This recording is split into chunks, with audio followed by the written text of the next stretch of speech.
Thank you for joining us. This is Paul Wilson. Hey, Chris Emke. And we're joined today with special guest host, Steve Gadd. How's it going, guys? Doing great. Steve, how the hell are you? I'm doing great. Man, how long of a drive is it from the Canadian lands? Oh, from where I'm at, it was about 9 hours down here. Okay. Ooh. Now, Steve, you're coming in all the way from Mississauga, Yeah, Canada, basically Toronto. And Drake land. what do you do? What's that? What do you do? Why would our What do I listeners do? Yeah. notice you in the diesel industry? Yeah, so we do tuning on all these diesel pickup trucks. I'd say that we specialize in Duramax tuning, similar to what you guys do. We also offer tuning for Cummins and Power Stroke trucks. And where are you from? What's that? The company. Oh, Motor Ops, of course. There you go. You're gonna need that information, right? A little bit. Yeah. Absolutely. So, Steve, you've been over at Motor Ops since the inception. You've been the first one there and still standing, so that's a great thing. Really helping pushing that Canadian company forward.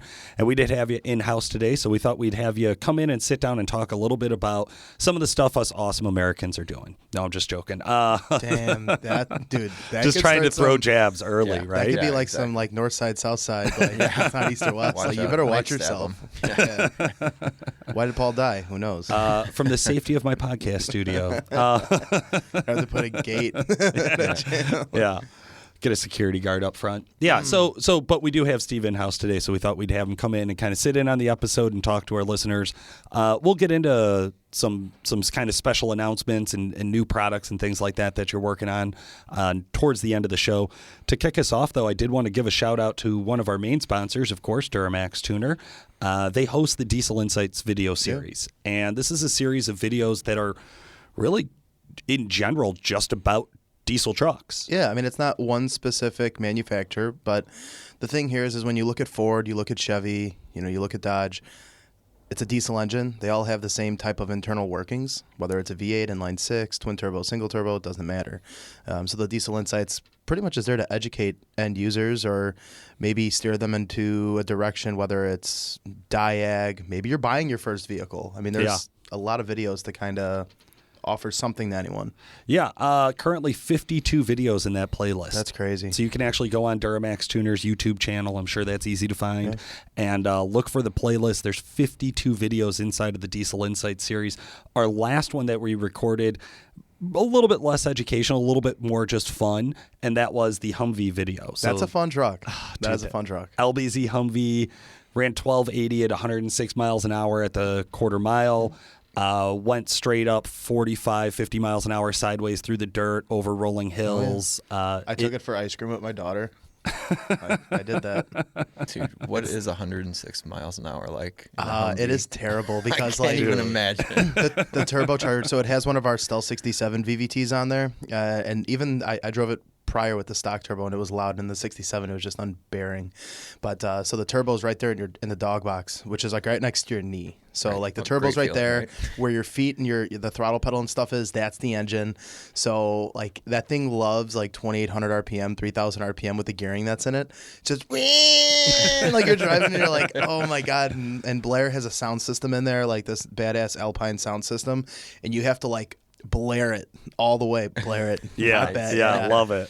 Just to be able to like hear something other than the engine noise. Yeah. And this is like a straight up like military edition Humvee where it's all vinyl like doors, like cloth doors, like Yeah, it's a ragtop. yeah, dude, it is like the most loud, like it's cool for 5 minutes. There's Right, no right, carpeting right. inside. No. There's Yeah. no sound dampening. So to do it's 100 raw aluminum. Yeah, so to do 108 and a quarter or 106, whatever the mile an hour was, like good for Mike, the guy that was driving it, like A mechanic you gotta have some with balls to do roughly 6 passes under his belt. yeah.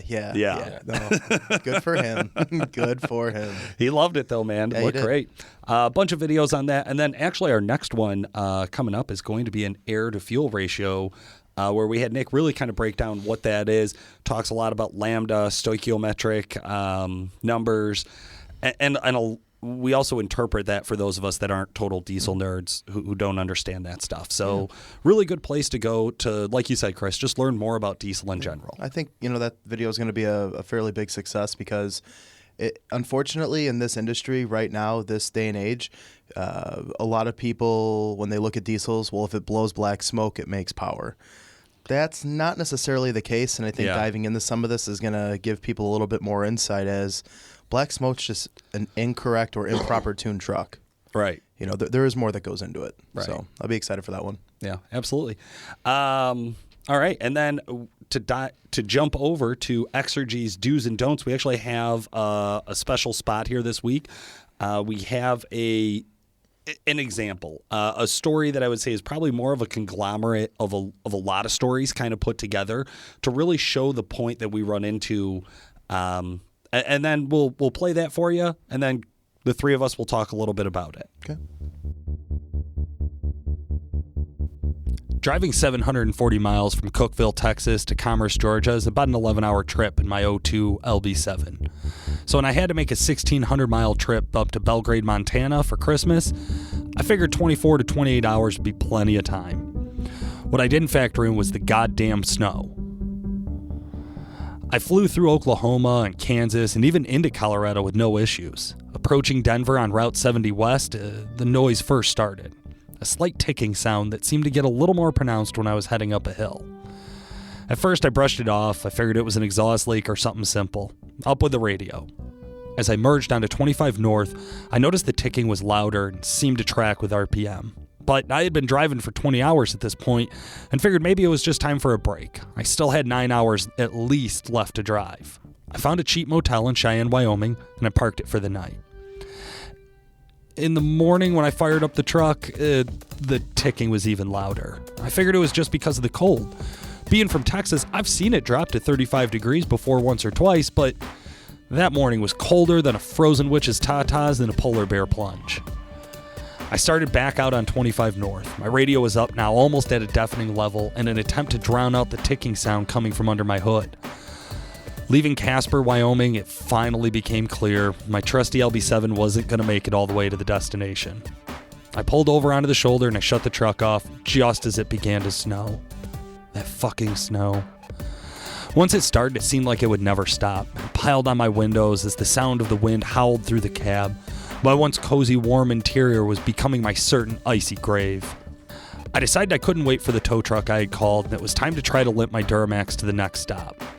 As I cranked the key, my engine let out a terrible noise.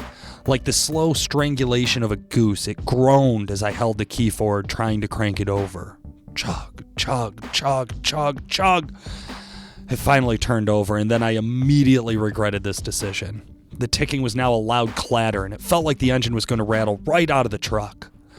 I slowly dropped the gear lever to drive, flicked on my hazards, and started to apply the accelerator. While watching my mirrors vigilantly, I increased pressure on the right pedal, but I wasn't going anywhere. I could hear the spin and squeal of the tires against the frozen pavement. I knew it. I'm fucking stuck. Now, I may be from Texas, but I ain't a fool. I figured I had to have something in the bed of the truck that could help me get this freezing coffin my truck was becoming back on the road. While I thought this, the clatter from under the hood felt like it was matching my raising blood pressure. I knew I had to hurry or this pile of shit wasn't going to make it not only to my destination, but it might not even make it to the next truck stop. I jumped out and I drudged through the thickening snow to reach my tailgate. As I opened my topper and dropped the gate, my heart sunk. There wasn't anything there. Nothing but a jack stand and a couple of empty Coors Light cans. Fuck. All right, so that is a tough situation, huh, guys? I wouldn't want to be in that situation by any means. Yeah. Yeah, it is a tight one. I think the do's and the don'ts out of this are pretty obvious, right?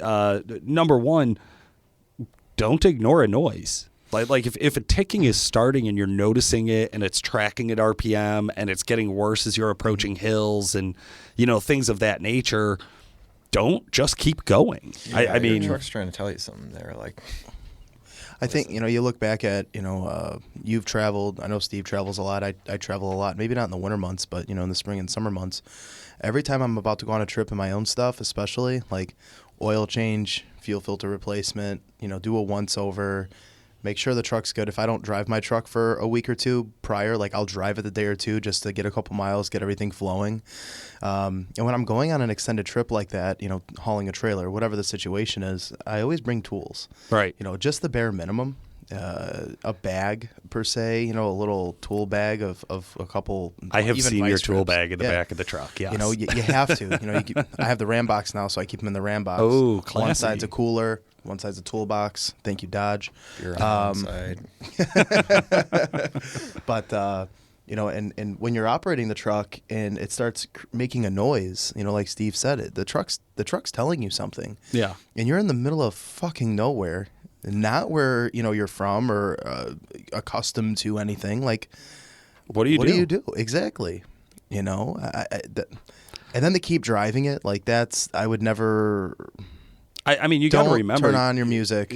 Ignore the noise. Just don't do that. And I think you got to remember the reality of this, though. We've all had a check engine light come on, and instead of pulling over to read it with a scanner or to check it with a tuning tool, you're like, nah, fuck it. I'll check it when I get to my next stop. Yeah. Right? So you're like, I'll push it a little bit. And I think we've all heard a noise and said, well, I think that might be an exhaust Yeah, leak. no, I mean, and then it does start to get lighter. It tracks with RPM. So you're like, well, it could. You start rationalizing. Well, it could be something simple. Well, what's nice too, You know. to kind of flip side note to that, with a lot of the gauges and the tuners that are on the market right now, whether you have a RAM and it's an MM3 hardware or EasyLink or EFI or a simple edge monitor like a CTS, like a gauge display, Yeah. you could easily be driving the truck. Oh, check engine light just appeared. Check codes.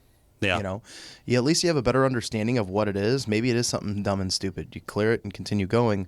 But the fact that the truck was making a noise, when it's ticking, could be an injector, it could be a fuel knock, it could be your valve lash, it could be a pipe, it could be some type of an exhaust leak of some sort when it comes to ticking. And you may not have a check engine light. Right. You may hear a noise. It may be a ticking. It may be a clatter underneath. It may be something with your four-wheel drive system or a shake in the steering wheel. You're not going to get check engine lights for that type of shit. Like it's not going to. And even injector issues. We've had a lot of guys come in with smoked injectors, and they're like, "Bro, Truck ran fine. Truck ran fine. Didn't even smoke. No haze at idle. It only made an extra 2 quarts of oil in between every 1,000 miles." Yeah. But I would have to say though, with the noise, the sounds, things like that, don't go and like Google like my truck's making this sound, because Google's going to tell you the truck's about to burn down to the ground. Oh, no, please go to the Facebook forums and post on there, my truck's making a ticking sound, with a short in-cab video of the sound. And then all the experts. That's called sarcasm, all folks. the Please don't experts. do that. It's really hard to diagnose it. And I suppose this is something we could ask Steve about. You've taken some phone calls over the years of guys asking questions about their trucks. When it comes down to an injector noise, I hear an injector noise. You had to have heard a customer say that before I take it. Yeah. Where do you go from there with that guy? I guess it depends on the description that the customer is giving us on the phone. A lot of times, there's a lot that gets left out in a description. So a lot of times we go right to a data log, see what the truck's doing, and kind of narrow down that window that the customer is describing the injector noise, or whatever it is that the customer is describing. We can really narrow it down and get a much better idea of what is actually going on, because maybe they think they're hearing injector clatter or something like that, but it might be something else that's going on in the truck instead of that's causing that. So I'd say that's data logging is typically where we go. By the time that the customer reaches us, there's usually an issue, or there's usually something that's actually going on, because at that point it's bothered them enough to make the call. So it's it's got to be something serious. Yeah, I love that. I love relying on some sort of data with it. Yeah. I think that's where guys kind of lose sight. They're like, well, I don't have, an expansive data logger, right? Like I don't got a fleece data logger installed. It's not a race truck. Yeah, but you probably have a tuner, and that tuner probably has some sort of data logging capability. Mm-hmm. Yeah, and if not, you probably know somebody who does. Right, exactly. Or, whoever you bought your tunes from, or, they have the capabilities of running these data logs and supplying them to whoever your tuner is, and that's the most powerful information right there, is the real information. Yeah. Right? Yeah. Chris, you love getting data logs from customers. Absolutely. I love doing data logs on my own stuff and then giving them to the tuning department here at our shop. I'm sure I love when we do test drives, with customers. They come in for tunes. We always log the truck before the truck leaves our shop. We just want to make sure that it is running correctly. And a data log is a very simple thing to perform. If for us, we're around it on a daily basis, so reading a data log is fairly simplistic. There's a couple of, ones that, kind of throw you for a loop from time to time, kind of keeps things fresh in your mind, But, I mean, I don't want someone calling our shop saying, hey, Chris, I heard you on the podcast talking about data logs. My truck does this. It sounds like this. It makes this sound. I am automatically going to disregard what you said. Do not explain a sound to me. It goes, chug it. What is that? Right. Sir, I can't interpret that sound. I've never heard my truck go before. So, but, it's just what I always tell guys on the phone is you're giving me your interpretation of a sound. That's not facts. It's, you're experiencing that. So let's get a log. Let's see where the truck goes. Any other information is going to be great. And I've had times where, like, we do logs, go on this wild goose chase with guys. Oh, yeah, I forgot to tell you the truck does this, too. Okay. Thanks, man. Awesome. Yeah. We're 3 days into this now. Right. We got I think that what a lot of people don't understand in data logging is what we want to see out of the truck, too, right? Like, you get guys that are, I guess pussyfooting the truck around. It's like, well... You got it. You have to. Yeah. Whatever the truck's doing, record and duplicate. That's it. Right. As simple Exactly. As that. Exactly. Yeah. So that's a big one. But and I don't want a half hour of data logging. Like I just. No, thank you. No. Well, let me jump back to the other side of this equation here. We talked about having supplies in the truck and having resources in the truck. Do either one of you who both drive in terrible winter weather at times, do either of you actually check your winter supplies in the truck? Like, do you just assume four-wheel drive is always going to get you out of any situation? Do you just assume that you never drive far enough with the truck that you need any different supplies in the winter that you do in the summer? I mean, my 15 is the first four-wheel drive truck I've ever owned. And I checked that the four-wheel drive worked at the drag strip in October. So maintenance done, winter prep over. But I went through all the fluids, the diffs, transfer case trans, did an oil change, fuel filter change. Like I did all that ahead of time. Do you carry any of the bullshit to get you out of being stuck in the snow? I have toe straps. Okay. Yeah, I got toe straps. Okay, if you got to get pulled out. I got a flare. What are you gonna do with a flare? You never know, dude. Yeah. It would be more likely for Steve to need a flare stuck in the middle of nowhere, right? Well, I'm just saying, do you have a flare in your truck, Steve? Definitely not. Oh, fuck you. Exactly. I got a case of beer though. So. Oh hell yeah! High five! High five right Good there. winter supply. Yeah, dude, I like that. That's slick. Yeah. Well, I mean, got to be prepared. Yep. Gotta stay warm. Yeah. For me, I use four-wheel drive. I don't know, probably like 3 times a week. So Wow. Between hunting and especially in the winter, driving through different winter situations, I'm using four-wheel drive at least on a 3-day basis. So I know pretty quickly if it went out. And that's one of those things where if you're not using it, well, you're losing it. Yeah, you're definitely fucking losing it. But I mean, I can't say that I really carry too much. No, I carry regular, a standard set of tools with me in the truck to get me get around, but that's about it. Okay. Just curious. I know growing up, my dad was one of those old guys who was big on always carry 2 bags of kitty litter in case you get stuck in the snow. I literally never used it and also hate the smell of cat litter. So I would not do that. Yeah. But I do know guys who drive 2-wheel drive trucks. They pile up the bed with sand or salt bags, to add the extra weight. You know what's actually amazing in the snow to get you out of different situations? What's that? Ashes from a fire. Really? Yeah. Better than anything out there. Better than salt. Better than sand. Really? Better than fucking kitty litter. and ashes smell so much better. I'm already smoking. Keep a bag in your truck or something like that. Just start chain smoking cigarettes and ashing under your tire. All right, I got no, those. just keep a Ziploc Steve said it was bag. okay. Yeah.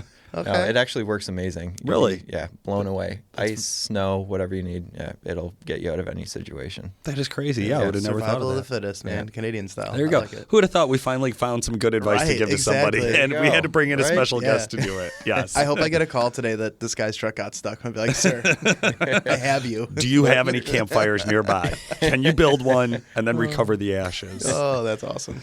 I love it. Awesome, man. Well, hey, you know what? It's a lot of fun talking about that. We definitely love the kind of getting a chance to get into some of these fictional stories where they show us a good example. They give us a chance to talk more about it. Hey, guys, if you like this new format, give us a message over at the podcast Facebook page. It's, of course, just Diesel Performance Podcast. We're on Facebook and everywhere else. But we'd love to hear some feedback and find out more from you. Speaking of that feedback, I'll just jump on this segue right over to WC Fab's From Facebook segment. No, nobody liked that. Okay, that's cool. They can't all be winners, guys. No, but should I clap?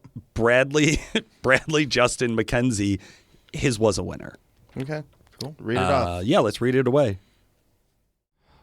Question for the podcast. I'm looking to upgrade my LBZ to a new dually. I'm not sure if I want to go with a brand new Power Stroke that would probably just get a tune and delete, or a local LB7 dually. Then I could afford to do a built trans and a budget twin turbo kit. I know it's two radically different options, but I wanted your guys' opinions. This truck is going to be my daily that hauls my 40-foot gooseneck on the weekends. I'll probably go down the track or pull a sled from time to time. Looking forward to your response. Love the podcast. Keep up the good work. All right, so that was Bradley Justin McKenzie with a really good message. And I think this is the reason I picked this one this week was because it just felt so common to me. Like, we get these type of questions, and I've had these type of ideas before. Do I want to get into a project truck where I can customize it and kind of make it more my own?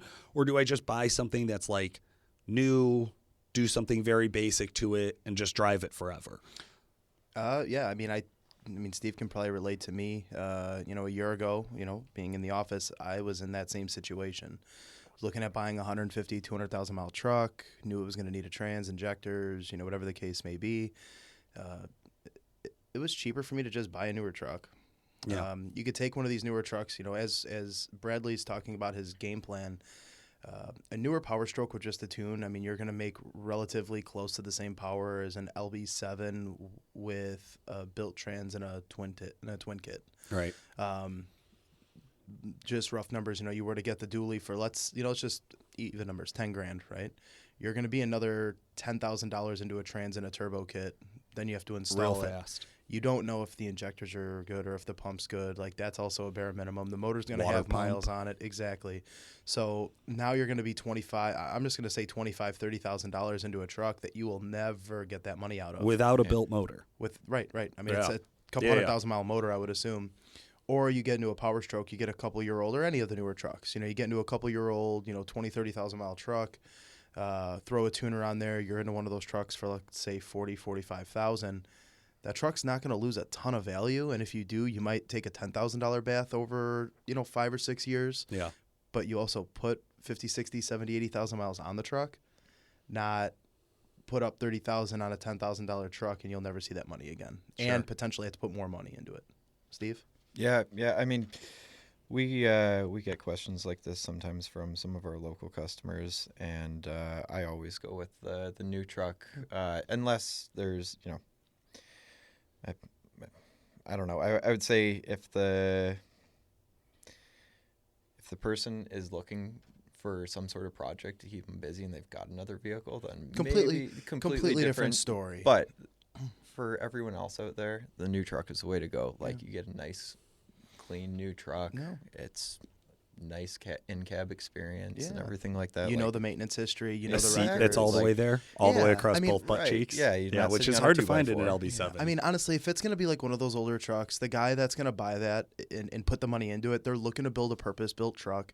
It's their second or third vehicle. They're looking to make, whether it's just a dedicated tow rig that they go on trips, and they're willing to put the money into it, let's say. Right. Or they're looking for a sled pull truck or a drag strip truck or just like a high-horsepower street truck, or, they love the nostalgia of that older Duramax, and that's what they grew up around, and that's what they had to have. Bradley hasn't described or brought any of that up. He simply said, like, hey, I want to have this type of power. I'm looking to use the truck for this, and I'm either going to go A or B. Right. This isn't a second or third vehicle from what we know. Can I just say, too, like, this is one of the few times I've ever recommended a Power Stroke, but it's getting tougher to not recommend them. God, they're so nice. Just they are, right? And like, Steve, you're an old GM guy. You've Yeah.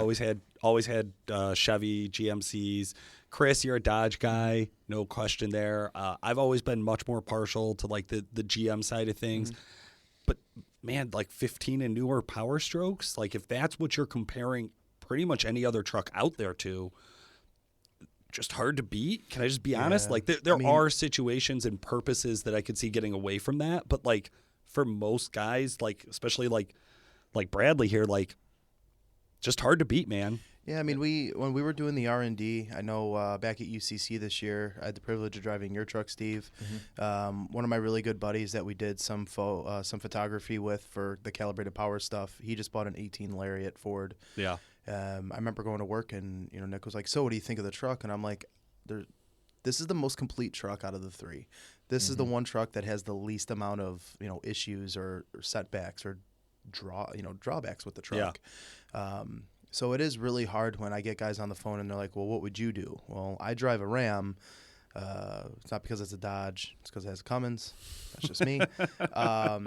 But if money wasn't an object and I could go and buy a new truck, like a brand new truck off the lot, I mean, it would be really, really hard not to buy a Ford. Yeah. Now, granted, we have the introduction of the L5P support and stuff like that, but the L5Ps are a strong running truck as well. But I would have to say that the complete package, the Ford brings it. Well, yeah, and that's a great segue there, Chris, because we are going to be doing we're not sure if it's going to be a Diesel Insights or kind of a podcast video, but you, Nick, and myself are going to go out and we're going to compare 3 new generation diesel trucks. Yeah, so we might not be able to grab 2018 models for all 3. I mean, if you look at the Dodge, in general, if you look at the Dodge, we're primarily wanting to compare like a 15 and newer. For the Ford, we're going to want to do the new bodies, so 17 plus, and then the Duramax is a 17 plus L5, bone stock, all 3. Kind of get that real world, seat of the pants feel, like this is what to expect. This is what you would get rolling off the showroom floor. And then we're going to compare the 3, I should say. Yeah. Probably do like a checklist, something to compare to, and, kind of get a couple different inputs on that. So I'm excited. That's going to be a lot of fun. Absolutely. But hey, we've been talking about L5P and WC Fab, and we got Steve Gadd from Motor Ops in-house. Yeah, the wizard. I feel like we should probably also reference one of the reasons you're here today, which is to talk about the L5P twin turbo kit. Yeah. Now you are on the tuning side of the world, so you're working with the calibrations and making this thing run right. Jason's obviously on the fabrication side of the world, where he's building it and making sure that the fitment works and it looks beautiful and all of those great things. You two got to collaborate to make this thing actually move down the road, right? How has that process been? How long have you been involved on the R&D side of that twin turbo kit? I mean, Jason brought his truck and got the tunes done on it, and then I believe that he had the twin turbo kit already fabbed up and ready to go like a while ago. Like last year at UCC? Yeah, I believe it was last year at UCC, and there's been a couple of changes that he's made to it just recently to make everything work tip top, but I guess it's probably been about the last month or so. Yeah. Yeah. Absolutely. Okay, so getting into that process, this is a truck that we know 550 horsepower tune only, throwing a twin kit at it, a built trans behind it. What are you guys expecting to see out of that twin turbo kit? I mean, same thing you see out of any other twin turbo Duramax. I mean, the trucks just get up and go. There's pretty much no lag to it or anything like that. It's right around 700 horsepower to the rear wheels, which is, that's pretty damn impressive for it. Let's slap a twin kit on a Duramax and no fuel system. Yeah, let's compare that. You take any other RPO, any other Duramax, 700 horsepower, you're talking injectors, you're talking a pump, you're talking a lift pump, you're talking a built trans. Some scenarios, some shops, they're going to recommend, full elaborate, piping kits and intercoolers and you name it. This truck literally has a transmission and a turbo kit. Yeah. 700 horse, over 1,400 foot-pounds of torque. That's nasty. Yeah. It's pretty insane, man. It's a trip to drive for sure. And the fact that those trucks now have lift pumps in the tank, you don't even need a lift pump now. Yeah. Right. Yeah, the fuel system moving away from Bosch is something that I certainly was nervous about when I first heard back when we were talking to Banks about it. And anytime a big company like GM talks about bringing something in-house, I worry about diminishing quality. I think that's a pretty fair concern to have, right? Yeah, like, I think so. you're going to mass produce it yourself on your own after you've been using Bosch for 20 years or whatever. What the fuck? But no, I mean, the Denso pump, the Denso injectors, like you said, the lift pump in the tank, they really seem to be coming together. Great heat control, just like traditional twin kits. I mean, are we starting to run out of the fuel system and build up heat with this? Yeah, I mean, I think that there's still some things to button up on the tuning side of things, but I wouldn't say that we're pushing the limits or anything like that right now. With any twin kit, you're not really worrying about heat or EGTs or anything like that. Like, you could, that twin kit will probably have the capability of doing, mid sevens, high sevens, whatever, depending on how, what kind of fuel supply we have to back it with. But I don't really have any concern with it or anything like that right now. That's awesome, man. Who do you think would be a good match? Like, if I have a listener, we have listeners who are L5P owners, who would be the right type of customer or the right type of truck owner to start shopping for a twin kit? Well, I guess it really the answer to that question really depends. If you could, someone who's towing, obviously, a twin kit. Like, if you're a religious heavy tower, then a twin kit is obviously for you, right? If you're not, and you're not happy with, 600 and I think our performance tune is right around 625 on a stock turbo. If you're not happy with that, well, then obviously the next step for you is a twin kit or something like that. The L5P tuning is pretty fresh to the market. There's a lot of other products that are going to be coming out as well. So, like, maybe you're waiting for a drop in VGT or something like that to come onto the market. But I think that the ideal customer for a twin kit is definitely someone who's a religious heavy tower, or somebody who likes to look at that piping under the hood. I mean, it looks really nice under there right now. Jason's done a fantastic job with it. Jason did do a really nice job. I mean, you pop the hood. I mean, other than the extra colors, the abnormal colors that Jason has the kit. If you were to do that kit just gloss black, I mean, it would look factory. Yeah. He does a really, really nice job with fitment and the piping placement and things like that. So we've seen some really janky kits, not from Jason, just homemade kits and stuff like that. And the past come into the shop, you're like, what the hell is this? And hey, not knocking on pie cut kits, right? Like, you know what I mean? Like, where they slice all the little triangles and I map like them that. together. I like that. I dig it. It's a look. But I mean, I remember my first kit that I ever welded up on my old 01, like, I literally heat wrapped all the cold piping because it was that gross. Nice. So I dig Jason, never hire me as a welder. Unless you like heat wrap. Yeah. Well, I dig it. Well, Steve, thank you so much for coming on the show today and helping us host this episode and talk a little bit about L5P twin turbo stuff. Yeah. Any shout outs you want to give out there? I'd say hi to all of our Canadian friends up north. Awesome, man. Well, good stuff. Well, guys, this has been Paul Wilson. Chris Emke. I'm Steve Gabb. Thanks for listening. The Diesel Performance Podcast is brought to you by Calibrated Power Solutions, home of DuramaxTuner.com. Calibrated Power develops emissions-equipped calibrations for a wide variety of diesel powertrains, including the Duramax, Cummins, PowerStroke, John Deere, Case, New Holland, and many more. For more information and great customer service, check out calibratedpower.com or call 815-568-7920. That's 815-568-7920. Who would have thought we finally found some good advice to give to somebody, and we had to bring in a special guest to do it.